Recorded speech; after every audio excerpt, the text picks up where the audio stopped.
Decode co-powered by Mongia Steel, steel का बादशाह।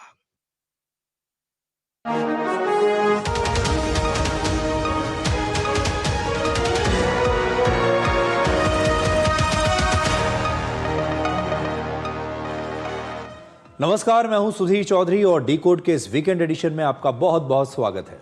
शनिवार और रविवार को इस वीकेंड एडिशन में हम आपको इस हफ्ते की चुनिंदा खबरें और उनका विश्लेषण दिखाते हैं। आज सबसे पहले आपको राहुल गांधी के वोट चोरी के दावों का एक फैक्ट चेक दिखाएंगे। इस हफ्ते राहुल गांधी ने दिल्ली में एक प्रेस कॉन्फ्रेंस करके आरोप लगाया कि हरियाणा के विधानसभा चुनाव में भी वोट चोरी हुई थी। इसे लेकर उन्होंने कुछ सबूत दिए, लेकिन अब उन सबूतों की पोल खुलने लगी है। राहुल गांधी ने इन आरोपों के साथ ब्राजील की जिस मॉडल की फोटो लगाई थी, आज हम आपको उस मॉडल का बयान भी दिखाएंगे। वो मॉडल भारत में अचानक अपनी तस्वीर वायरल होने से काफी हैरान है और अब उसने अपना इंस्टाग्राम का अकाउंट भी प्राइवेट कर दिया है। इसके बाद उन महिला वोटर्स ने भी अपने बयान दिए हैं जिनके आई कार्ड्स पर राहुल गांधी ने ब्राजील की इस मॉडल की तस्वीर होने का दावा किया था। यह बड़ी मनोरंजक खबर है, आपको मिस नहीं करनी चाहिए। इसके बाद हम देश की लहूलुहान सड़कों का एक विश्लेषण करेंगे, जिसकी वजह से हमारी सड़कों पर हर 3 मिनट में एक मौत हो रही है। भारत में आज शानदार एक्सप्रेसवेज और हाईवेज तो बन गए, जिन पर चलने के लिए हमारे पास लेटेस्ट गाड़ियां भी आ गई और इन महंगी गाड़ियों को खरीदने के लिए लोगों के पास पैसा भी आ गया। लेकिन सड़कों पर गाड़ियां चलाने का तरीका देश के ज्यादातर लोगों को आज भी नहीं आया है। और अगर कोई एक ऐसी जगह है जहां आप खुलकर सारे कानूनों को तोड़ सकते हैं, तो वो जगह है हमारे देश की सड़कें। और आखिर में आप सभी से एक सवाल, आपने अपने बेस्ट फ्रेंड से आखिरी बार कब आप मिले थे, या उससे मिलकर आपने आखिरी बार बात कब की थी? क्योंकि सोशल मीडिया दोस्ती के बीच अब सबसे बड़ी दीवार बन चुका है। वैसे तो हमारी फ्रेंड्स लिस्ट में सैकड़ों दोस्त होते हैं, लेकिन एक ऐसा दोस्त ढूंढना मुश्किल हो जाता है जिससे मिलकर हम अपने दुख सुख की बातें शेयर कर सकें और अपना दर्द बांट सकें।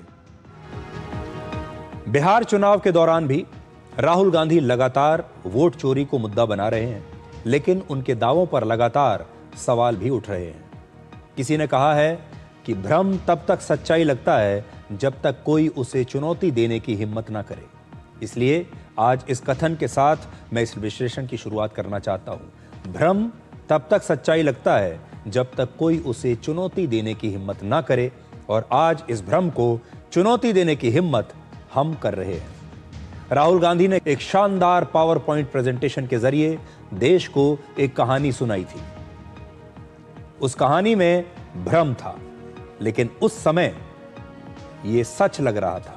ब्राजील की एक महिला मॉडल की तस्वीर पूरे भारत में ट्रेंड कर रही है। यह तस्वीर अब तक आपने भी देख ली होगी, और यह मॉडल भी हैरान है कि आखिर वो भारत में इतना ट्रेंड क्यों कर रही हैं, उनकी तस्वीर भारत में इतनी वायरल कैसे हो गई।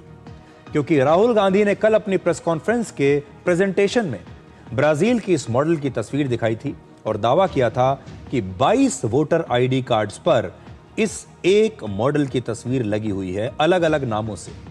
ब्राजील की इस मॉडल की सबसे बड़ी उपलब्धि यह है कि भारत के नेता प्रतिपक्ष राहुल गांधी ने अपनी पावर पॉइंट प्रेजेंटेशन में उसकी तस्वीर दिखाई है। इस मॉडल की तस्वीर हर अखबार में छपी है, हर न्यूज चैनल पर इसकी तस्वीर है, हर हेडलाइन में इसकी तस्वीर है। और ब्राजील की इस मॉडल का नाम है लैरिसा नेरी। और लैरिसा नेरी भी अपनी इस नई लोकप्रियता को देखकर हैरान रह गई और उन्होंने खुद इस पूरे विवाद पर एक वीडियो बनाया है और उसे सोशल मीडिया पर पोस्ट किया है। आज हम आपको उनका ये वीडियो दिखाते हैं। Fofoca, eu ri demais. Não, vou contar fofoca. Gente, estão usando uma foto minha, antiga. A foto é velha, tá? Eu tava novinha na foto, devia ter uns 20 anos, 18 anos. Estão usando a foto minha pra fazer, eu não sei se é uma eleição, alguma coisa de voto, que tem que votar. E na Índia. Estão me colocando como indiana pra dar golpe nos outros, gente. Olha que loucura. Que doideira é essa? Que mundo nós estamos vivendo? Aí um repórter me chamou, querendo saber sobre esse trem, ligou lá no salão, no meu emprego. querendo conversar comigo pra entrevista, aí eu não respondi. Falei pra Tatá não passar meu número e tal. O cara achou meu Instagram, me chamou no Instagram. Agora uma outra pessoa que não tem nada a ver com o assunto, uma amiga minha de outra cidade, me manda uma foto. Vou colocar aqui pra vocês, aqui embaixo pra vocês verem. Aqui. Vocês não vão acreditar. Ô, gente. तो Brazil की ये model हैरान है। वो ये कह रही है कि भारत में कोई विवाद हुआ है, भारत में ये क्या पागलपन चल रहा है, भारत में अचानक से मेरी तस्वीर इस्तेमाल हो रही है और लोग कह रहे हैं कि कुछ विवाद हुआ है और मुझे नहीं पता कि वहाँ चुनाव चल रहा है, वहाँ क्या चल रहा है और मेरी तस्वीर को लेकर भारत में ये कैसा पागलपन है, वो ये बता रही हैं। उसके बाद वो ये कहती हैं कि भारत से लगातार रिपोर्टर्स और पत्रकार मुझे फ़ोन कर रहे हैं। मैं जिस जगह पर काम करती हूँ, जिस सैलून में मैं काम करती हूँ, वहाँ फ़ोन आ रहे हैं और भारत के मीडिया के लोग कह रहे हैं कि मैं उन्हें इंटरव्यू दूँ। मुझे इस मामले में नहीं पढ़ना है और मैंने किसी को कोई इंटरव्यू नहीं दिया है। और इस विवाद के बाद ब्राज़ील की इस मॉडल ने अपना इंस्टाग्राम का जो अकाउंट है उसे प्राइवेट कर दिया है, यानी उसे लॉक कर दिया है, क्योंकि इतनी बड़ी संख्या में रिपोर्टर्स उसे फ़ोन कर रहे हैं, मीडिया के लोग लगातार फ़ोन कर रहे हैं, लगातार उसे मैसेज कर रहे हैं और इस समय भारत में हर अखबार, हर मीडिया हाउस और हर न्यूज़ चैनल इस महिला का इंटरव्यू करना चाहता है। ये महिला परेशान हो चुकी है, ये महिला हंस रही है, हैरान है और कह रही है कि पता नहीं भारत में इस समय क्या चल रहा है मेरी तस्वीर को लेकर। और मेरी ये पुरानी कोई तस्वीर है, जब मैं जवान दिखा करती थी, ये भी लिख रही हैं, और जब मेरी उम्र 18 से 20 वर्ष के आसपास रही होगी तब की ये तस्वीर है। अब तो मैं काम करती हूँ कहीं पर और वो अपने इस नई लोकप्रियता से बड़ी हैरान है। राहुल गांधी ने दावा किया था कि हरियाणा की राय विधानसभा में 10 बूथों पर 22 ऐसे फर्जी आई कार्ड्स हैं जिन पर ब्राजील की इस मॉडल की तस्वीर है और तस्वीर के साथ नाम सबके अलग अलग हैं। इन 22 वोटर आईडी कार्ड्स पर किसी का नाम सरस्वती लिखा है, किसी का नाम गीता लिखा है, तो कोई सीमा बनकर वोट डाल रही है। अब राहुल गांधी के इस आरोप का हम आपके लिए एक फैक्ट चेक करते हैं। राहुल गांधी के इस 22 वोटर आईडी कार्ड की लिस्ट में पूनम नाम की भी एक महिला है और पूनम के पति का नाम है सोनू। राहुल गांधी ने कल इनका भी जिक्र किया था, ये देखिए पूनम, और कहा था कि तस्वीर है ब्राजील के मॉडल की, लेकिन यहां पर पूनम के नाम से ये वोटर आईडी कार्ड बना है जिसमें इस तस्वीर को लगाया गया है। उन्होंने पूनम का जो वोटर आईडी कार्ड दिखाया था उस पर electoral photo identity card number भी था, जो इस समय आपकी स्क्रीन पर है। मेरे लिए पढ़ना थोड़ा मुश्किल है लेकिन आप यहां देख सकते हैं। लेकिन जब जांच की गई तो पता चला कि पूनम के पास उसका खुद का वोटर आईडी कार्ड मौजूद है जिस पर उसकी अपनी ही तस्वीर लगी हुई है और उस पर भी EPIC नंबर वही था जो राहुल गांधी ने दिखाया था। इन 22 मतदाताओं में से एक मुनेश नाम की भी एक महिला है और मुनेश ने भी कहा है कि उनके पास जो वोटर आईडी कार्ड है उस पर भी उनकी अपनी असली तस्वीर लगी हुई है और उस पर भी ब्राजील के मॉडल की तस्वीर नहीं है। लेकिन राहुल गांधी कह रहे हैं कि इन दोनों के वोटर आईडी कार्ड पर ब्राजील के मॉडल की तस्वीर है। लेकिन पूनम और मुनेश दोनों ने अपने अपने वोटर आईडी कार्ड दिखाए हैं और कहा है कि देखिए हमारे वोटर आईडी कार्ड पर हमारी खुद की तस्वीर है। इससे दो बातें साफ होती हैं। पहला, राहुल गांधी ने जो वोटर लिस्ट दिखाई वो या तो अपडेटेड वोटर लिस्ट नहीं थी या राहुल गांधी की टीम ने इन 22 लोगों से मिलकर उनके वोटर आईडी कार्ड को ठीक से वेरीफाई नहीं किया, यानी राहुल गांधी ने अपना होमवर्क ठीक से नहीं किया, या फिर उनकी जो टीम है वो कच्चा होमवर्क करके आई और उन्होंने आधी अधूरी जानकारी राहुल गांधी को फीड कर दी और राहुल गांधी अति उत्साह में ये प्रेस कॉन्फ्रेंस कर बैठे। दूसरा, बूथ लेवल ऑफिसर ने शायद लापरवाही बरती हो और उसने मतदाता का नाम, उसके पति या पिता का नाम और बाकी जानकारी तो सही लिखी लेकिन फोटो को अपडेट नहीं किया। आज जो SIR हो रहा है वो इन्हीं गलतियों को ठीक करने के लिए तो किया जा रहा है।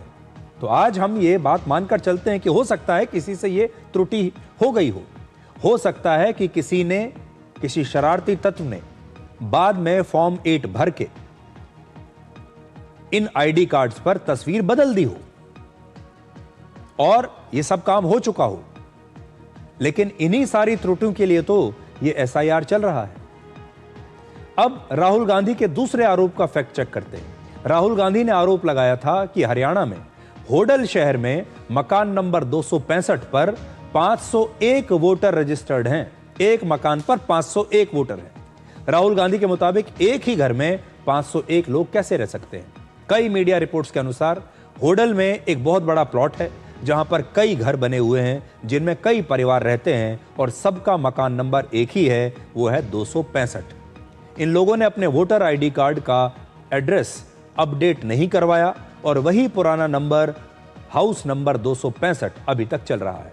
यहां रहने वाले लोगों का कहना है कि वो वोट देते हैं और सबके अलग अलग वोटर ID कार्ड हैं, लेकिन सबका पता एक ही है, वो है मकान नंबर 265। और ये सारी जो इन्वेस्टिगेशन है, ये भारत के अलग अलग मीडिया, अलग अलग रिपोर्टर्स ने जाकर की है। अखबारों के लोग जांच करने के लिए पहुंच गए, न्यूज़ चैनल्स के लोग जांच करने के लिए पहुंच गए और धीरे धीरे कुछ ही घंटों के बाद राहुल गांधी ने जो थ्योरी दी थी उसमें लूप होल्स निकलने लगे। अब राहुल गांधी के तीसरे आरोप का फैक्ट चेक करते हैं। राहुल गांधी ने आरोप लगाया था कि हरियाणा के ही गुजराना गांव में मकान नंबर 150 में 66 वोटर ID कार्ड्स बने हैं। मीडिया रिपोर्ट्स जो अलग अलग आई उसके बाद जब जिन्होंने जांच की उनमें पता चला कि इस एड्रेस पर जिन लोगों का वोटर ID कार्ड बना है वो एक ही परिवार के हैं। जैसे जैसे परिवार बढ़ता चला गया सभी लोग आसपास के इलाकों में शिफ्ट हो गए, लेकिन उन्होंने कभी अपने वोटर ID कार्ड पर अपना पता नहीं बदलवाया। इस समय इस परिवार की 4 पीढ़ियां यहीं पर रह रही हैं और उनका दावा है कि उनके परिवार में 100 से ज्यादा वोटर्स हैं जो एक ही पते का इस्तेमाल करते हैं, जिनका परमानेंट जो पता है वो एक ही है। ये बिल्कुल गलत तथ्य हैं उनके पास और गलत किसी ने रिकॉर्ड दिया है। जो 66 वोट वहां दिखा रखी है 50 नंबर मकान पे, मैंने भी देखा सोशल मीडिया के थ्रू, नेशनल न्यूज के थ्रू मुझे भी पता चला। तो मैंने जब देखा तो मुझे हंसी आई, क्योंकि हमारे पिताजी के जो पिताजी है, हमारे दादाजी जो हैं, वो 4 भाई हैं। वो लगभग पिछले 80-100 वर्ष से गुजराना गांव में रहते हैं। हमारी पुश्तैनी जमीन वहाँ है, हम कहीं बाहर से आके नहीं बसे हैं। और उसके बाद हमारे पिताजी जो हैं, उनके मेरे जो पिताजी हैं वो 9 भाई हैं। तो हम उनके भी जितने बच्चे हैं तो सबके 2-2 वोट भी लगाएं तो काफ़ी वोट होते हैं। फिर उनके पोते हैं जो हमारे बच्चे हैं। उसके बाद फिर हमारा जो परिवार में और दादा थी उनके बच्चे हैं तो उनकी भी वोट हैं। तो हमको ऐसे धनी कहीं बाहर से आके बसे हैं, फिर हमने कोई किराए पे रेंट पे मकान लेके फर्जी वोट बनवा रखी है। तो ये तो बिल्कुल किसी भी तरह का कोई आधार ही नहीं है। पता नहीं कहाँ से इनको ये रिकॉर्ड मिला है, मुझे तो पता ही नहीं, समझ नहीं आ रहा। 50 नंबर जो मकान है ये कांग्रेस टाइम के ही डले हुए हैं, ठीक है जी। ये कोई बीजेपी सरकार ने मकान नंबर अलॉट नहीं किए, ना चुनाव आयोग ने किए। ये कांग्रेस सरकार के ही अलॉट है, 2014 से पहले के अलॉट है। हमारा कोई वोट चोरी नहीं है और हमारी जेन्युइन वोट है। आपको कोई किसी भी तरह की ID या कोई भी चाहिए तो गांव चलो मेरे साथ, मैं आपको वहां चल के पूरा गांव दिखाऊंगा और अपना घर भी दिखाऊंगा और कितने वहां सदस्य रहते हैं वोटर लिस्ट के साथ दिखाऊंगा। एक एक आदमी गिनवाऊंगा कितनी वोट है वहां पे। राहुल गांधी ने अपनी प्रेस कॉन्फ्रेंस में 8 ऐसी सीटों का जिक्र किया था जहां कांग्रेस बीजेपी से बहुत कम वोटों के अंतर से हार गई थी।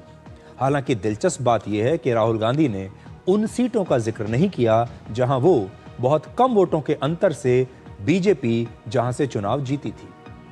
8 सीटों में से कांग्रेस सबसे कम अंतर से उचाना कला सीट हारी थी, जहां हार का अंतर सिर्फ 32 वोट का था, जबकि सबसे ज्यादा अंतर राई विधानसभा सीट पर था और इस सीट पर हार जीत का अंतर था 4673 वोट।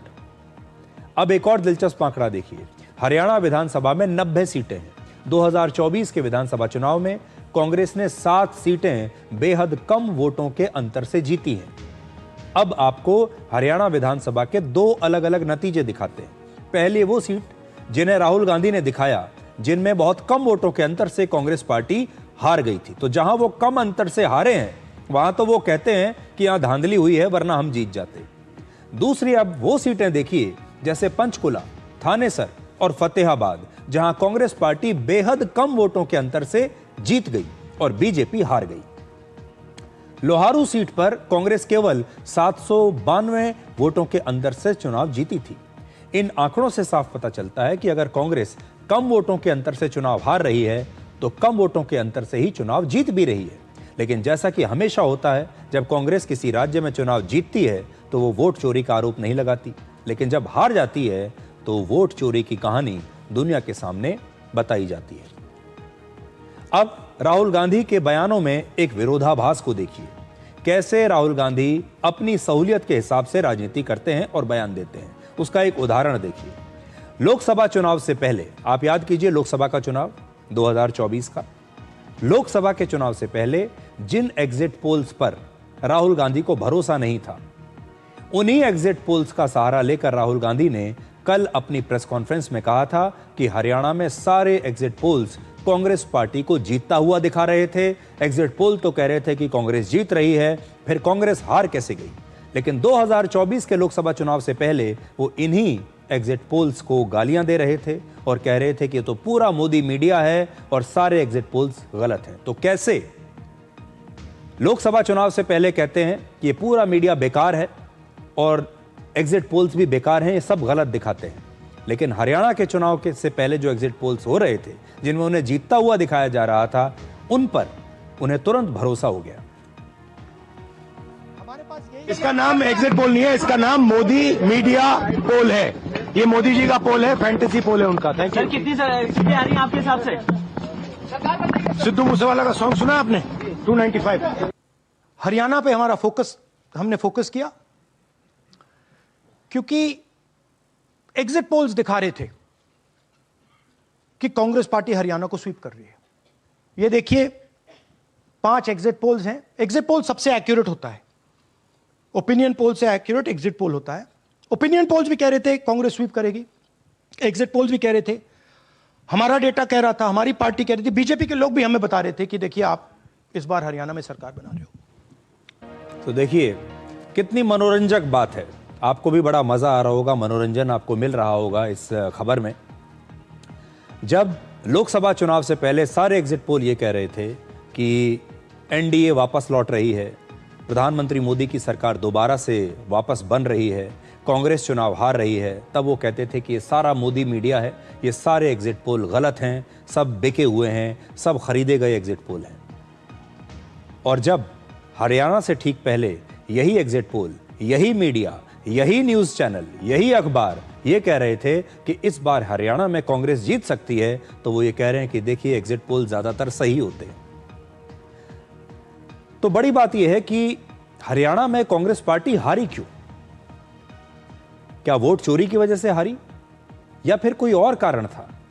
दरअसल हरियाणा में कांग्रेस पार्टी विधानसभा चुनाव वोट चोरी से नहीं बल्कि गलत रणनीति की वजह से हारी, अपने संगठन की कमजोरी की वजह से हारी और कांग्रेस के अंदर जो गुटबाजी थी उसकी वजह से हारी। चुनाव हारने के बाद हरियाणा में कांग्रेस के कई उम्मीदवारों ने, कई बड़े बड़े नेताओं ने अलग अलग मीडिया को इंटरव्यू दिए और उन सब में उन्होंने यही कहा कि पार्टी की हार की सबसे बड़ी वजह आपसी लड़ाई थी या फिर गलत रणनीति थी। ये इंटरव्यू आपको अलग अलग जगह अगर आप खोजेंगे तो आपको इंटरनेट पर मिल जाएंगे, सोशल मीडिया पर मिल जाएंगे। मैंने खुद इन इंटरव्यूज को देखा है। वो इंटरव्यूज में आज आपको यहां दिखा नहीं सकता क्योंकि कॉपीराइट का एक मसला उसमें हो जाता है, लेकिन मैंने हरियाणा के कांग्रेस के बहुत सारे उम्मीदवारों के और नेताओं के ऐसे इंटरव्यूज देखे हैं जो अपनी हार के बाद कांग्रेस की गलत रणनीति को और पार्टी के अंदर जो आपसी मतभेद है, कमजोर संगठन है, उसको दोषी ठहरा रहे हैं और कह रहे हैं कि हम इसलिए हारे हैं। उनमें से किसी ने भी ये नहीं कहा कि वोट चोरी हो रही थी इसलिए हम हार गए। असल में राहुल गांधी ने ये जो कहानी पकड़ी है, जिस पर वो बार बार कुछ दिनों के बाद प्रेस कॉन्फ्रेंस करते हैं, वो ये बताने की कोशिश कर रहे हैं कि कांग्रेस पार्टी जब से वो आए हैं राजनीति में, तब से कांग्रेस पार्टी लगातार हार रही है। विधानसभा चुनाव हार रही है, लोकसभा के चुनाव हार रही है और उन्हें ये बात बहुत चुभती होगी कि लोग उन्हें एक फ्लॉप नेता कहने लगे हैं। लोगों को ये लगने लगा है कि राहुल गांधी अपनी पार्टी को कोई चुनाव नहीं जिता सकते। यहां तक कि उनकी अपनी पार्टी के लोगों को भी ये लगने लगा कि राहुल गांधी के नेतृत्व में ही कोई कमी है, राहुल गांधी के अंदर ही कोई कमी है, वो गलत मुद्दों को पकड़ रहे हैं। और शायद इसीलिए राहुल गांधी बार बार ये कहते हैं कि कांग्रेस पार्टी हारी नहीं है, कांग्रेस पार्टी जीती है। और ये वोट चोरी हुई है, इसकी वजह से हम हार गए, वरना हम जीत रहे थे। अगर सही वोट पड़ते तो लोकसभा भी हम जीतते और विधानसभा भी हम जीतते। राहुल गांधी शायद आज देश को यह बताने की कोशिश कर रहे हैं कि वोट चोरी ना हुई होती तो आज वो देश के प्रधानमंत्री होते। अब आपको इस थ्योरी पर यकीन है तो आप कर लीजिए, लेकिन मैं आपको ये जरूर कहूंगा कि ये थ्योरी मनोरंजक जरूर है, एंटरटेनिंग जरूर है, लेकिन अगर आप दिमाग लगाएंगे तो आपको इसमें योग्यता नजर नहीं आएगी, मेरिट नजर नहीं आएगी, और आप भी ये बात देख पाएंगे कि कांग्रेस पार्टी मेहनत में चूक रही है। कांग्रेस पार्टी के नेता मेहनत नहीं कर रहे हैं। सारी तमाम विचारधारा की चीजों को आप छोड़ दीजिए, सब चीजों को थोड़ी देर के लिए भूल जाइए और सिर्फ परिश्रम और मेहनत पर देखिए। बीजेपी के जो नेता हैं, चाहे वो प्रधानमंत्री हों, चाहे वो गृह मंत्री हों, उनके बड़े बड़े कैबिनेट मिनिस्टर्स हों, उनके मुख्यमंत्री हों, आप देखिए कि चुनाव में कितना जोर लगाते हैं, कितनी दिन रात मेहनत करते हैं। एक भी नेता आपको ऐसा नहीं मिलेगा जो छुट्टियों पर कहीं चला जाए। और दूसरी तरफ कांग्रेस को आप देखिए, क्या आपको उतनी ही मेहनत नजर आती है? क्या आपको उतना ही डेडिकेशन, उतना ही पैशन नजर आता है कांग्रेस पार्टी में और राहुल गांधी में? उसी से आपको अपना जवाब मिल जाएगा। वो चाहते हैं कि पूरे देश में लोग चुनाव को शक की नजर से देखने लगे, इसीलिए एक ही बात को बार बार कहा जाता है। और आपने सुना होगा कि एक ही झूठ को अगर बार बार बोला जाए तो कुछ लोग उसे सही भी मानने लगते हैं। इस पूरे प्रेस कॉन्फ्रेंस में वो क्या कह रहे हैं? वो कह रहे हैं कि वोटर लिस्ट में गड़बड़ी है, और अगर उन्होंने जितने भी सबूत पेश किए वो सारे सबूत सही मान लिए जाएं तो फिर इससे यह साबित हो जाता है कि वाकई आज देश को SIR की आवश्यकता है। इसका मतलब है कि वोटर लिस्ट की फिर से सफाई होनी ही चाहिए। वो भी यही कह रहे हैं कि वोटर लिस्ट में गड़बड़ियां हैं, और यह सफाई कैसे हो सकती है?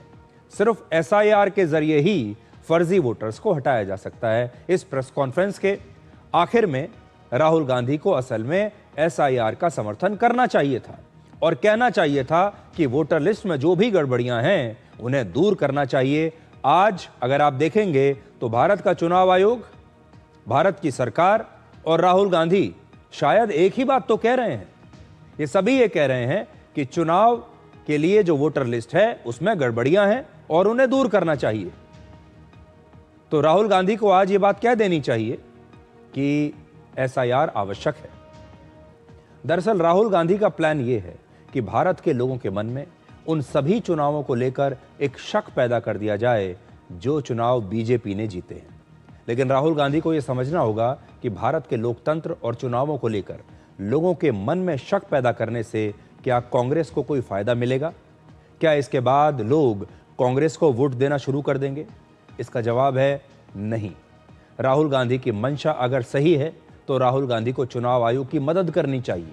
भारत की चुनाव व्यवस्था और लोकतंत्र को मजबूत करने के लिए विपक्ष के नेता के तौर पर राहुल गांधी को सामने आकर SIR का समर्थन करना चाहिए।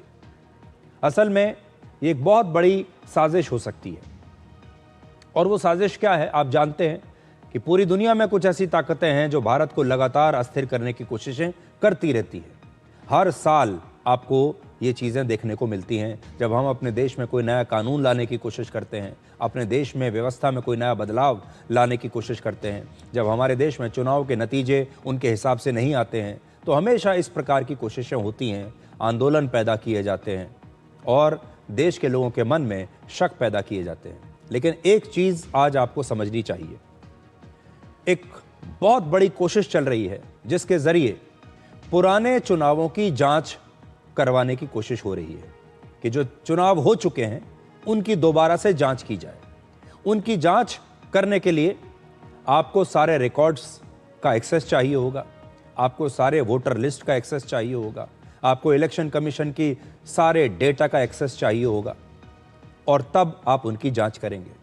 और ये जो पुराने चुनावों की जांच का मसला शुरू होगा तो फिर ये 1950 तक जाएगा, और फिर यह तय करने की कोशिश होगी कि कौन कौन से चुनावों में धांधली हुई है, और फिर पूरी दुनिया को यह बताने की कोशिश की जाएगी कि भारत में तो 1950 से लेकर आज तक सारे चुनाव ही धांधली के आधार पर हुए हैं। भारत में तो कभी आज तक कोई सही चुनाव हुआ ही नहीं है, इसलिए भारत का लोकतंत्र झूठा है। यह एक आई वॉश है भारत का पूरा लोकतंत्र ही एक बहुत बड़ी धांधली है, दुनिया की कुछ ताकतें ये जरूर कहना चाहेंगी और उसी के लिए काम हो रहा है। आज भारत की सबसे बड़ी खूबसूरती और सबसे बड़ी शक्ति क्या है? वो ये है कि भारत आबादी के हिसाब से दुनिया का नंबर 1 देश है, सबसे बड़ा देश है। भारत दुनिया का सबसे बड़ा लोकतंत्र है। सबसे बड़ा चुनाव भारत में होता है और अगर आपने उस चुनाव पर ही शक की सुई पैदा कर दी तो फिर भारत जो अपने आप को सबसे बड़ा लोकतंत्र कहता है, जो सबसे बड़ी ताकत हमारी है, वही ताकत हमसे छिन जाएगी। और कुछ ताकतें ऐसी हैं भारत के बाहर जिन्हें यह साबित करने के लिए भारत में अपने कुछ लोकल एजेंट्स की आवश्यकता जरूर होगी। मुगलों के जमाने में भी यही होता था, अंग्रेजों के जमाने में भी यही होता था। जब बाहर से कोई शक्ति आती है तो उसे हमारे अंदर के भी कुछ लोगों की ताकत की आवश्यकता होती है और इस बार भी वही हो रहा है। और हमारे अंदर के जो लोग हैं वो बाहरी शक्तियों को कब समर्थन देते हैं? जब उन्हें यह लालच आता है कि अगर बाहरी शक्तियां सफल हो गईं तो सत्ता हमारे हाथ में आ जाएगी, ये पूरा राजपाट हमें मिल जाएगा। इस लालच में हमारे देश के लोग पुराने जमाने से विदेशियों का साथ देते आए हैं और आज भी कोई बड़ी बात नहीं है कि दे रहे होंगे। इसलिए अब लगातार एक दुष्प्रचार आप तक आएगा और आपको ये बताने की कोशिश की जाएगी कि हमारे देश में जो चुनाव हैं वो धांधली के आधार पर जीते जाते हैं। और राहुल गांधी ये सोचेंगे कि अभी तक जो उनकी सबसे बड़ी हार होती आ रही हैं, कैसे वो इन अपनी सबसे बड़ी हार को सबसे बड़ी जीत में तब्दील कर दें। अब आपसे एक सवाल, हमारे देश में ऐसी कौन सी जगह है जहां आप कोई भी कानून खुलेआम तोड़ सकते हैं, जहां ना तो देश का कानून लागू होता है ना देश का संविधान लागू होता है? वो कौन सी जगह है और आप पकड़े भी नहीं जाएंगे? वो जगह है सड़क। क्या आप जानते हैं हमारे देश की सड़कों पर कितना खून बह रहा है? भारत की इन सड़कों पर हर 3 मिनट में एक व्यक्ति मारा जाता है। हर दिन 474 लोगों की मौत इन सड़कों पर होती है। हर साल लगभग 2.25 लाख लोग भारत की सड़कों पर मारे जाते हैं। असल में अगर आप ध्यान से देखेंगे तो इन सब सड़कों पर आपको खून नजर आएगा। 2.25 लाख लोग एक साल में लगभग मारे जाते हैं हमारे देश में। भारत में कोविड से लगभग 5.5 लाख लोग मारे गए थे, कोविड से, जिसकी इतनी चर्चा हुई थी। भारत में पिछले 25 वर्षों में आतंकवाद से 24,500 लोग मारे गए हैं। कोविड के दौरान कितने लोग मारे गए या आतंकवादी हमलों में कितने लोग मारे गए, ये सब तो हमें याद है, हमारी उंगलियों पर, आंकड़ों से हमें याद है। और इन पर राजनीति भी खूब होती है। विपक्षी नेता आरोप लगाते हैं कोविड में इससे कहीं ज्यादा लोग मारे गए थे, सरकार ने आंकड़ों को छुपा लिया। आतंकवाद पर नाकामी के लिए भी विपक्ष के नेता सरकार को घेरते हैं, लेकिन सड़कों पर कोविड और आतंकवाद दोनों से ही कहीं ज्यादा संख्या में मारे जाने वाले लोगों की बात करने वाला, उन्हें याद करने वाला, उनकी मौत की जिम्मेदारी लेने वाला कोई नहीं है। इस पर सवाल करने वाला कोई नहीं है। यहां तक कि उन लोगों के अपने परिवार के लोग भी सड़क दुर्घटना में मौत को या तो भगवान की मर्जी मान लेते हैं या किस्मत में यही लिखा था ये कहकर भूल जाते हैं। वर्ष 2023 में हॉलीवुड में एक फिल्म आई थी जिसका नाम था फास्ट एक्स। इस फिल्म में बहुत तेज रफ्तार में गाड़ियों के जबरदस्त स्टंट थे, लेकिन भारत में हर रोज सड़कों पर ऐसे ही जानलेवा स्टंट हो रहे हैं जिन्हें रोकने वाला कोई नहीं। 3 नवंबर को ही एक ही दिन में 3 बड़ी सड़क दुर्घटनाएं हुई हैं, जिसमें तेलंगाना के रंगारेड्डी में 19 लोगों की मौत हो गई, राजस्थान के जयपुर में 14 लोग मारे गए। जयपुर में शराब के नशे में एक डंपर ट्रक के ड्राइवर ने 18 गाड़ियों को कुचल दिया। करीब 5 मिनट तक यह ट्रक 100 किलोमीटर प्रति घंटे की रफ्तार से ऐसे ही सड़क पर दौड़ता रहा। आप सीसीटीवी की तस्वीरों में देख सकते हैं कि गाड़ियों से टकराने के बाद जब तक ये ट्रक रुका तब तक 14 लोगों की मौत हो चुकी थी, 27 लोग घायल हो गए थे, जिसमें 13 की हालत तो बहुत गंभीर है। इस ट्रक ने सड़क पर गाड़ियों को बुरी तरह से कुचला। सड़क पर कई गाड़ियों के हिस्से टूटकर बिखर गए, मरने वालों के शरीर टुकड़ों में बंट गए। अब आप वहां मौजूद लोगों के बयान सुनिए कि यह हादसा कितना दर्दनाक था। मारता मारता 2 व्हीलर की तो आप गिनती नहीं कर सकते। आते आते 4 व्हीलरों की लाइन लग गई, आके वो ऊपर चढ़ाने की कोशिश करा था, उधर से गाड़ी आई, उसके अंदर जाके सीधा वहां लाश से इतनी हुई है कि इतने घर उछड़े हैं। हम दोनों मिलके ये पब्लिक अनुमान नहीं लगा सकते हम कि कितनी आज कितने घर उछड़े हैं। ये वाला जो ट्रक है इधर से लोया मंडी की तरफ से आया था, हाई स्पीड में आ रहा था, फुल दारू पी रखी थी उसने, और जो भी बीच में आया उसको कुचलता हुआ आया है। मैं तो बिल्कुल धीरे था, खड़ा था, तो खड़ी के लाके इस ट्रक वाले ने खड़ी के लाके यहाँ मारी है, तो गाड़ी यूं घूम के वापस सीधी हो गई। ट्रक से 100 मीटर पीछे था मैं जस्ट, वो ट्रक मतलब पहले तो उसने वैन को टक्कर मारी, वैन को टक्कर मारते मतलब उसमें 7-8 लोग थे, 7-8 लोग ऑन द स्पॉट खत्म हो गए वहीं पे। फिर बाइक थी, कई 8-10 बाइक पिकअप थी, मतलब सबको कुचलते हुए लेके आ रहा था वो। मतलब पहले तो उसने एक को खत्म किया, एक को खत्म करने के बाद जैसे कि वो डर गया बिल्कुल, पब्लिक मुझे मारेगी, तो भागता रहा, दूसरे को खत्म किया, तीसरे को खत्म किया बिल्कुल। एंड उसका यहाँ पे जो डिवाइडर पे मतलब ये रोड है, इस पे हाईवे पे चढ़ाने की कोशिश की उसने, लेकिन एक ट्रेलर आ रहा था, ट्रेलर के उस ट्रेलर से टकराया वो और डिवाइडर से जाके भिड़ गया वो। अब राजस्थान के बाद देखिए तेलंगाना के रंगारेड्डी जिले में भी एक ऐसे ही ट्रक ने बस के साथ टक्कर मारी। इस ट्रक में पत्थर के टुकड़े भरे हुए थे और इस हादसे के बाद इन पत्थरों के नीचे ही दबकर 19 लोगों की मौत हो गई, जिसमें एक 3 महीने की बच्ची भी थी। दुर्घटना के बाद लोग घंटों तक इन पत्थरों के नीचे दबे रहे, मदद मांगते रहे, यहां तक कि शवों को निकालने के लिए भी इस बस की बॉडी को काटना पड़ा। बेंगलुरु में एक सड़क दुर्घटना में 36 वर्ष के एक डांसर सुधींद्र की मौत हो गई। सुधींद्र की गाड़ी में कुछ खराबी आ गई थी और सड़क के किनारे वो अपनी गाड़ी को पार्क करके अपनी गाड़ी को देख रहे थे कि मेरी गाड़ी में क्या खराबी आई है। आप सीसीटीवी फुटेज में देखिए। तभी पीछे से एक ट्रक आया और ट्रक ने इस गाड़ी को टक्कर मारी और गाड़ी को कुचल दिया। शुरुआती जांच में पता चला कि ट्रक चलाते समय ड्राइवर को नींद आ गई थी। आप तस्वीरों में देख सकते हैं कि यह ट्रक पहले सड़क के बीचों बीच चल रहा था, फिर अचानक इसने सड़क के किनारे जाकर टक्कर ऐसे मारी कि इस व्यक्ति की मौत हो गई। साल 2023 में सड़कों पर औसतन 68% दुर्घटनाएं और 68% मौत सिर्फ ओवर स्पीडिंग यानी तेज गति से गाड़ी चलाने की वजह से हुई। यानी लोग तेज गति से गाड़ी चला रहे थे, इसलिए लगभग 68% मौत हुई है। दूसरी बात यह कि हमारे देश में 53% सड़क दुर्घटनाएं और लगभग 59% मौत हाईवेज पर हो रही हैं, जहां पर गाड़ियों की रफ्तार बहुत ज्यादा होती है। इसका मतलब है कि भारत में 6 लेन और 8 लेन के शानदार एक्सप्रेसवेज और हाईवेज तो बन गए। देश में लेटेस्ट फीचर्स वाली हाईटेक गाड़ियां भी आ गई जो बहुत तेजी से चलती हैं। इन्हें खरीदने के लिए हमारे देश के लोगों के पास पैसा भी आ गया, लेकिन इन गाड़ियों का इस्तेमाल कैसे करना है, इन हाईवेज पर गाड़ी कैसे चलानी है, यह हमारे देश के लोगों को अभी तक समझ में नहीं आया। सड़कों और हाईवेज पर यातायात के नियमों का पालन कराने के लिए आज भी हमारे पास कोई तरीका नहीं, और जो है भी हमारा सिस्टम वो बुरी तरह से फेल हो रहा है। सड़कों पर गाड़ियां चला रहे ड्राइवर्स को कोई ट्रेनिंग नहीं है, उन्हें स्पीड लिमिट की कोई समझ नहीं है, यातायात के नियम क्या हैं उनके बारे में जानकारी नहीं है। लेकिन सबसे बड़ी बात यह है कि इनमें से किसी को भी कानून का डर नहीं है। ये सारे लोग वो हैं जो जानते हैं कि मैं सड़क पर कितनी भी तेजी से गाड़ी चलाऊं, रॉन्ग साइड आऊं, राइट साइड आऊं, मुझे पकड़ने वाला कोई नहीं है। आज सड़कों पर रॉन्ग साइड चलने वाले, ओवर स्पीडिंग करने वाले, रील्स बनाने के लिए स्टंट करने वाले और यातायात के नियमों को तोड़ने वाले सभी लोगों को ऐसा लगता है कि इन्हें देखने वाला और इन्हें पकड़ने वाला कोई नहीं है, और यही हमारे सिस्टम की सबसे बड़ी नाकामी है।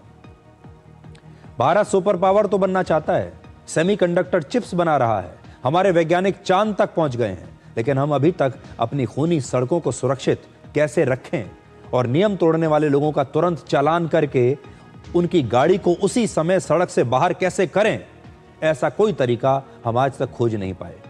आप सड़कों पर कहीं भी सुरक्षित नहीं है। पिछले महीने आंध्र प्रदेश के कुरनूल और राजस्थान के जैसलमेर में स्लीपर बसों में आग लगने की वजह से 45 लोग मारे गए, और ये बसें भी यातायात के नियमों का उल्लंघन करके सड़कों पर चल रही थी।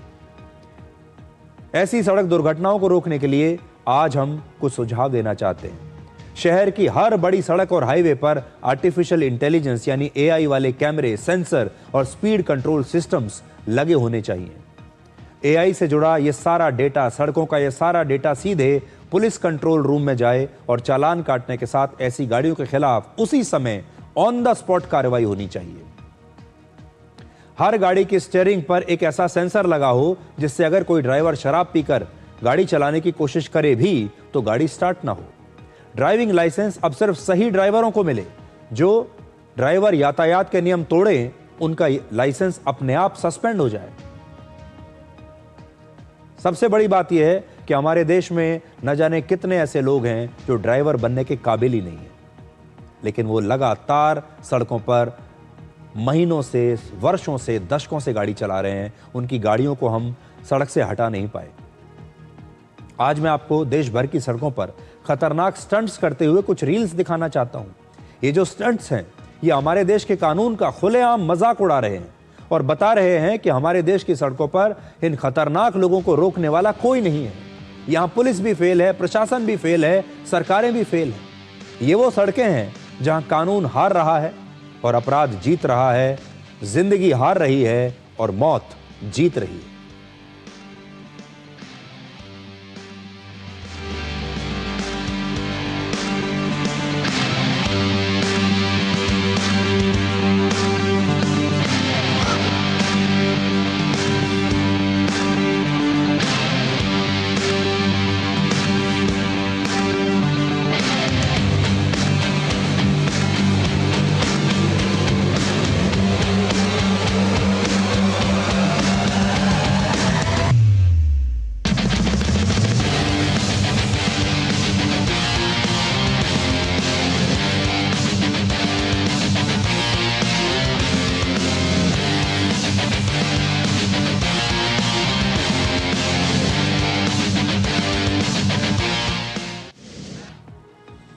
इस तरह की रील्स, ये तो हमने आपको कुछ बहुत थोड़ी सी रील्स दिखाई हैं।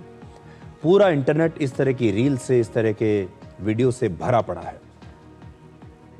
आज बड़ा सवाल ये है कि हमारे देश में ये जो शानदार हाईवेज बन रहे हैं जनता के टैक्स के पैसे से, हमारे जो टोल टैक्स हम देते हैं उसके पैसे से, क्या ये इसलिए बने हैं? हमारे पास शानदार हाईवेज हैं, हमारे पास ये नई शानदार लेटेस्ट फीचर्स वाली गाड़ियां हैं। इन्हें खरीदने के लिए हमने लोगों को इतना सक्षम बना दिया कि आज वो इन गाड़ियों को खरीद भी सकते हैं। लेकिन ये क्या सब कुछ ये करने के लिए है? और हम इसे रोक क्यों नहीं पा रहे हैं? अब अमेरिका की सड़कों से आया ये वीडियो देखिए, जिसमें भारतीय मूल के एक ड्राइवर ने पिछले महीने अपने ट्रक से कई गाड़ियों को कुचल दिया था और इस दुर्घटना में भी तब 3 लोगों की मौत हुई थी। ये देखिए।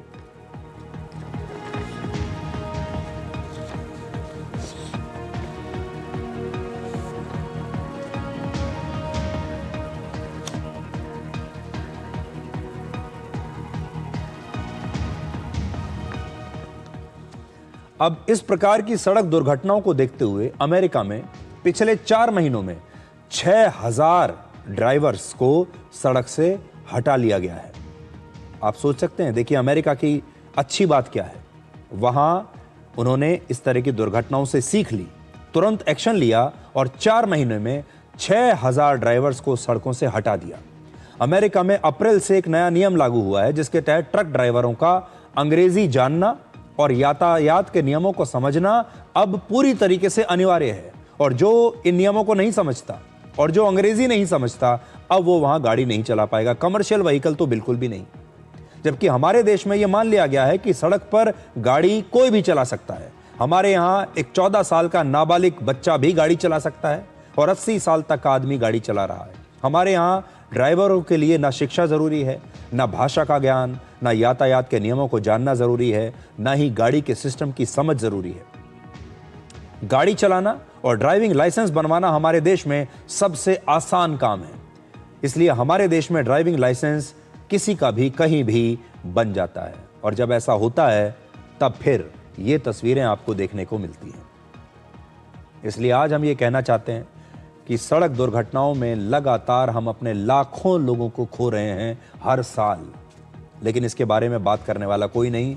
और अगर हमने इसे यही नहीं रोका, जिस प्रकार से हमारे देश में लगातार हाईवेज बन रहे हैं, अच्छी सड़कें बन रही हैं, जिस प्रकार से हमारे देश में गाड़ियों की संख्या बढ़ रही है, हमारे देश में लोग आर्थिक रूप से संपन्न हो रहे हैं, सभी लोग मोटरसाइकिल खरीद रहे हैं, बाइक्स खरीद रहे हैं, स्कूटी खरीद रहे हैं, कार खरीद रहे हैं, लेकिन अगर उन्हें चलाने का सलीका नहीं होगा, सबसे बड़ी बात ये उन पर कंट्रोल कैसे करना है। अगर हमारे पास ऐसा कोई सिस्टम है ही नहीं, अगर आज हम अपने देश की सड़कों पर रॉन्ग साइड चलाने वालों को रोक नहीं सकते, ओवर स्पीड करने वालों को रोक नहीं सकते, तो फिर कोई भी सुरक्षित नहीं है। हमारे देश में आप शहरों में देखिए किस तरीके से ऑटो रिक्शा ड्राइवर अपने ऑटो चलाते हैं। आप देखिए जो हमारे पास जो दूसरे इस तरह के व्हीकल्स हैं, हमारे देश में ई रिक्शा जो चल रहे हैं, ई रिक्शा ड्राइवर्स को आप देखिए वो कैसे गाड़ी चलाते हैं। उनमें बैठने वाले भी असुरक्षित हैं और सड़क पर पैदल चलने वाले लोग भी असुरक्षित हैं, लेकिन इन्हें रोकने वाला कोई नहीं, इनके ऊपर कोई नियम कानून लागू नहीं होता, चाहे वो दिल्ली हो, मुंबई हो, बड़े बड़े शहर हो। इसीलिए मैंने आपसे शुरुआत में कहा कि ऐसी जगह बताइए जहां देश का कानून लागू ना होता हो, और वो जगह है ये सड़क, यहां आप कुछ भी कर सकते हैं। अमेरिका के राष्ट्रपति डोनाल्ड ट्रंप ने एक इंटरव्यू में बहुत बड़ा दावा किया है। दुनिया भर में चल रहे परमाणु परीक्षणों को लेकर उन्होंने अमेरिका के एक न्यूज चैनल से बातचीत में यह दावा किया कि पाकिस्तान चोरी छिपे परमाणु परीक्षण कर रहा है। ट्रंप ने यह भी कहा है कि चीन, रशिया और उत्तर कोरिया भी परमाणु परीक्षण कर रहे हैं, और जब ये देश परमाणु परीक्षण करते हैं तो इसके बारे में चर्चा नहीं होती, क्योंकि ये इस जानकारी को लोगों तक जाने नहीं देते। लेकिन जब अमेरिका करेगा तो सबको बताकर करेगा। इसलिए जब ये सारे देश न्यूक्लियर टेस्ट कर रहे हैं तो अब समय आ गया है कि अमेरिका को भी अपने न्यूक्लियर टेस्ट दोबारा शुरू कर देने चाहिए। डोनाल्ड ट्रंप ने दावा किया है कि अमेरिका को यह ठीक से पता नहीं है कि ये देश अपने परमाणु परीक्षण कहां पर कर रहे हैं, लेकिन उन्होंने यह जरूर कहा है कि परमाणु परीक्षण हो जरूर रहे हैं। ट्रंप का यह भी कहना है कि परमाणु परीक्षण बहुत गहराई में, जमीन के अंदर, जमीन के नीचे किए जाते हैं, जहां यह पता लगाना मुश्किल होता है कि असल में हो क्या रहा है। उनका दावा है कि दूसरे देश न्यूक्लियर टेस्ट करते हैं और अमेरिका जो है वो अभी तक नहीं कर रहा है। वो ये कहते हैं कि दूसरे देश तो लगातार कर रहे हैं, पाकिस्तान कर रहा है, रशिया कर रहा है, चीन कर रहा है, लेकिन ये देश कभी किसी को जानकारी नहीं देते, ये चोरी छुपे अपने न्यूक्लियर टेस्ट कर रहे हैं। लेकिन अमेरिका एक ऐसा देश है जो कभी भी कोई काम छुपाकर नहीं करता, इसलिए अमेरिका जब भी करेगा तो बताकर करेगा, और अब हम बता रहे हैं कि अमेरिका अपने न्यूक्लियर टेस्ट शुरू करने वाला है, ऐसा डोनाल्ड ट्रंप ने कहा है। रशिया और चीन की बात तो हमें समझ में आती है, लेकिन डोनाल्ड ट्रंप ने पाकिस्तान का नाम भी लिया है, और डोनाल्ड ट्रंप ने दावा किया है कि पाकिस्तान भी लगातार परमाणु टेस्ट, परमाणु परीक्षण कर रहा है। यह बात अलग है कि छुपते हुए कर रहा है, दुनिया से छुपा कर रहा है, और यह बात जो है अगर सही है तो यह भारत के लिए एक खतरे की घंटी है कि हमारे पड़ोस में पाकिस्तान लगातार परमाणु परीक्षण कर रहा है। अब यह बात कितनी सही है और कितनी गलत, ये कहना अभी मुश्किल है, क्योंकि डोनाल्ड ट्रंप आजकल जो भी दावे करते हैं उसमें से कितने दावे सही हैं, कितने गलत हैं, ये कहना अभी किसी के लिए भी बहुत मुश्किल है।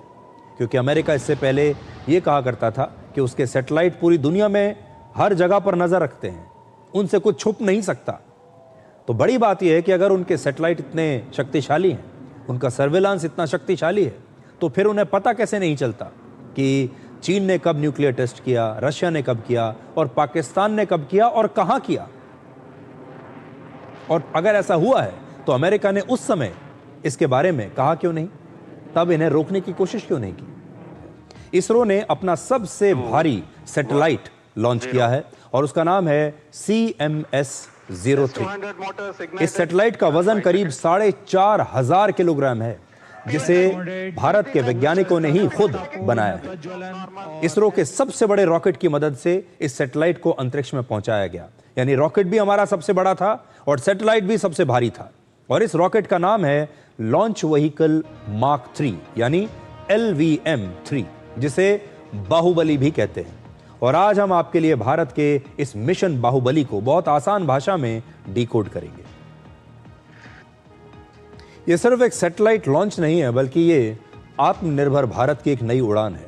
भारत का एक पुराना सैटेलाइट जिसका नाम है GSAT-7 रुक्मिणी, ये वर्ष 2013 से ही हमारी नौसेना के काम आ रहा है। हमारी नौसेना इसी सैटेलाइट का इस्तेमाल करती आ रही है और नए सैटेलाइट को जियो स्टेशनरी ऑर्बिट में भेजा गया है और अब ये रुक्मिणी की जगह लेगा। इसका मतलब है कि यह सैटेलाइट पृथ्वी के ऊपर एक खास स्थान पर हमेशा मौजूद रहता है और यह हिंद महासागर के ऊपर 24 घंटे कवरेज दे सकता है। सबसे बड़ी बात यह है कि यह सैटेलाइट जैमिंग प्रूफ है, यानी दुश्मन चाहकर भी इसके सिग्नल्स को ना तो जैम कर पाएगा और ना ही इसके सिग्नल्स को रोक पाएगा। समुद्र में कई बार ब्लाइंड जोन्स बन जाते हैं।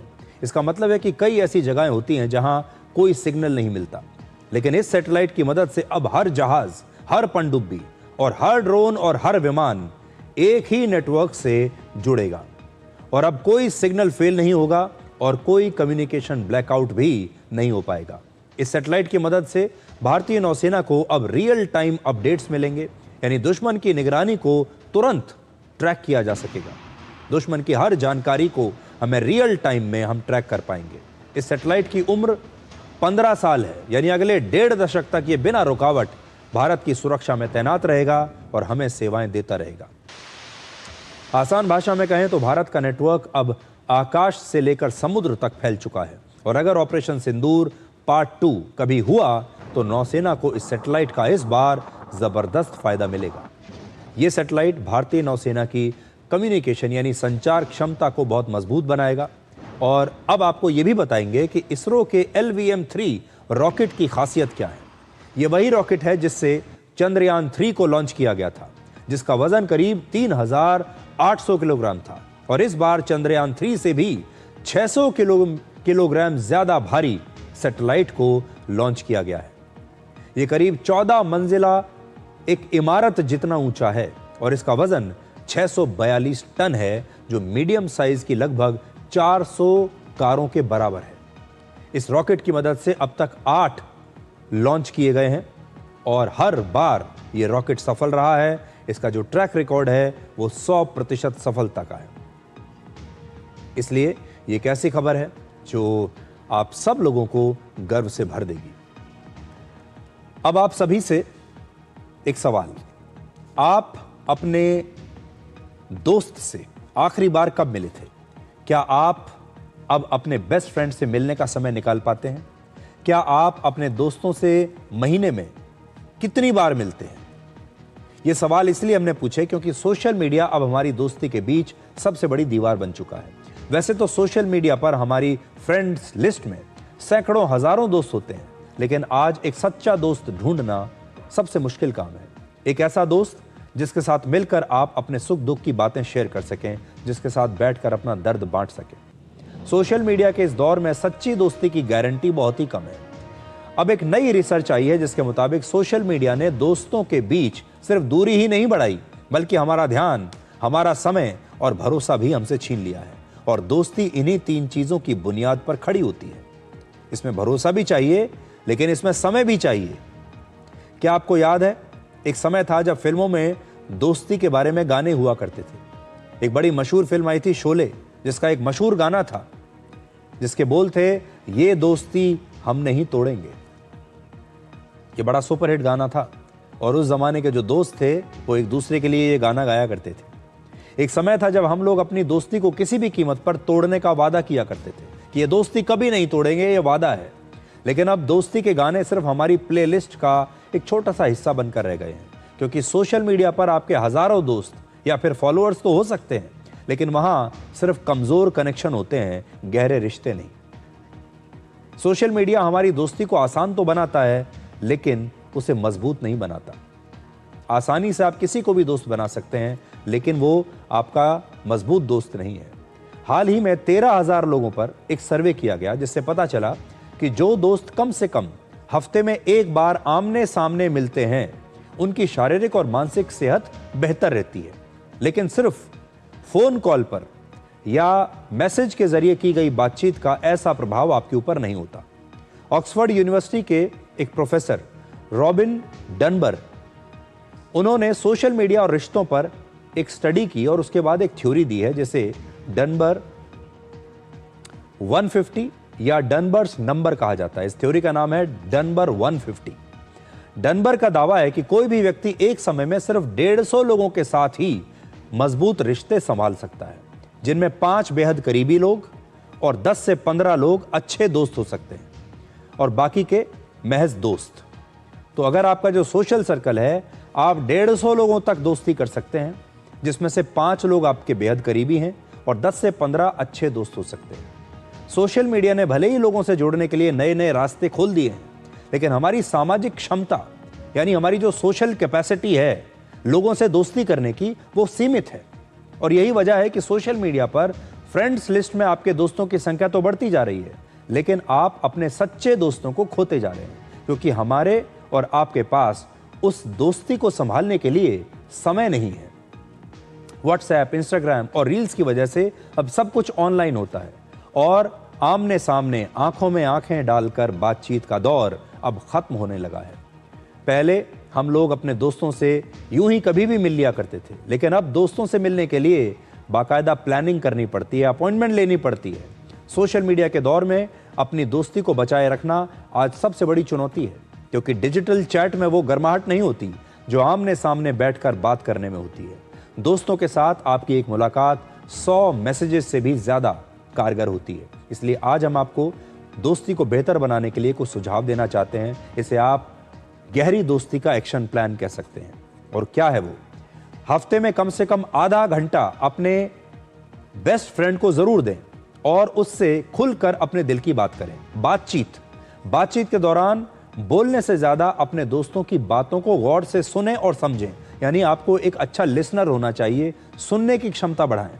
महीने में कम से कम एक बार दोस्त से मिलें जरूर और उसके साथ कई बार घूमने भी निकल जाएं। हर हफ्ते कम से कम एक दिन सोशल मीडिया से खुद को दूर रखें, जिससे आप अपने दोस्तों से मिलने का समय निकाल पाएंगे, क्योंकि दोस्ती तभी गहरी होती है जब आप अपने दोस्त के साथ मिलकर बातें करेंगे, एक दूसरे को सुनेंगे, समय देंगे और मुश्किल समय का मिलकर आप मुकाबला भी करेंगे।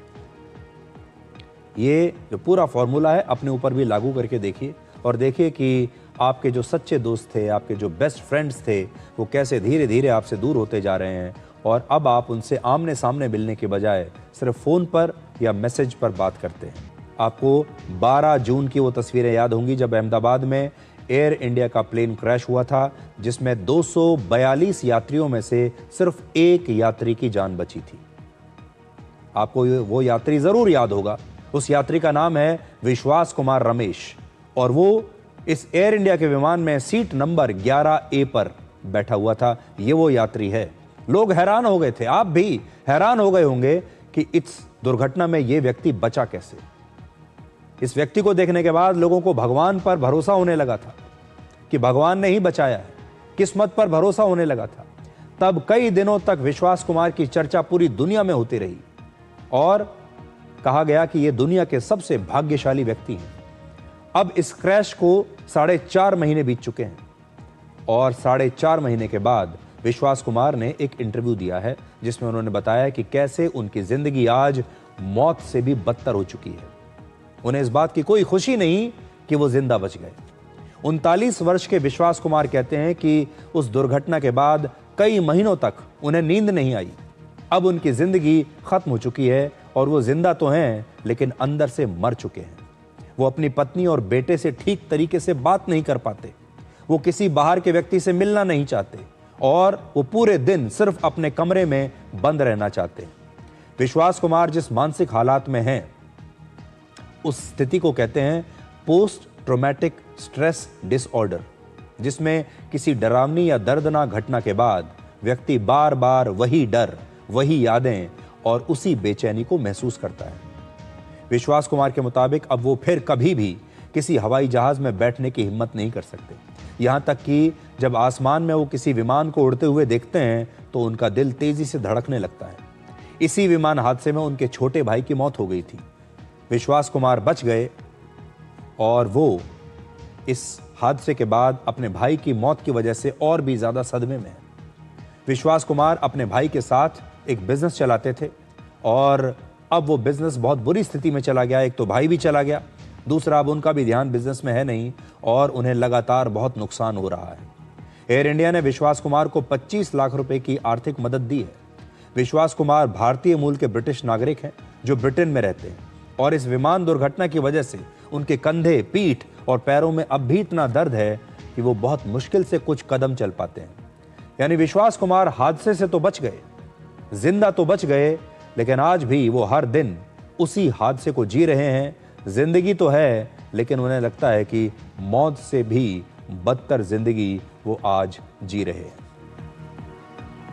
तो आज डिकोड में इतना ही। अब आपसे हमारी अगली मुलाकात होगी कल रात 9 बजे, जब हम आपको डिकोड का संडे एडिशन दिखाएंगे। तब तक आप खुश रहिए, सुरक्षित रहिए, स्वस्थ रहिए। नमस्कार।